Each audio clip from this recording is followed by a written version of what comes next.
Okay, this video is primarily for Kim, whose trigger group this is. I'm trying to explain how back in the 80s and 90s people would just put a stock hammer in and belt sand the trigger sear so it would drop back in the notch.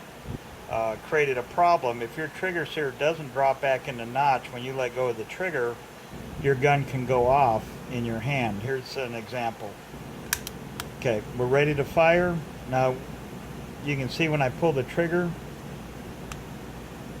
that hammer jumps. Some guns will jump more. So what happens now is I let go, that trigger sear won't re-engage with the notch because it jumped too far forward onto the auto sear notch.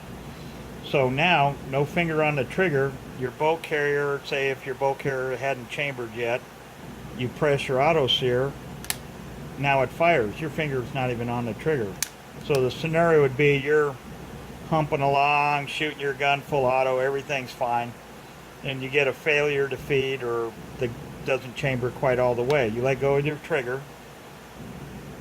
Now it's off of the trigger sear. It's not sitting there, it's sitting on this. Now you turn around to your buddy and you go, shit, my gun quit. You bump your gun. Now your bolt carrier rides forward, boom, your gun goes off. Now, not sure how long a video I can do here, but, and I'm not even sure if this will focus,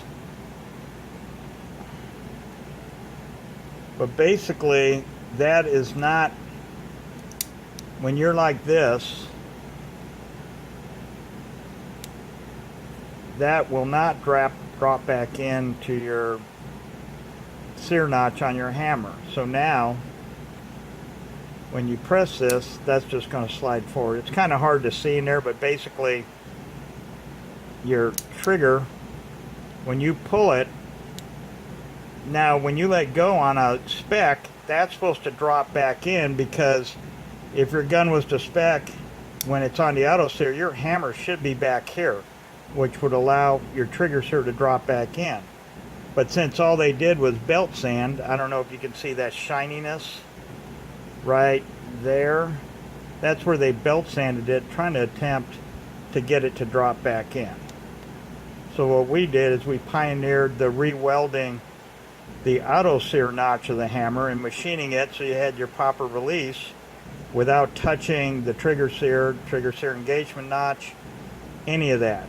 And then that kind of evolved through a couple of copies down the road into the slow fire hammer, which people now cast, make, whatever.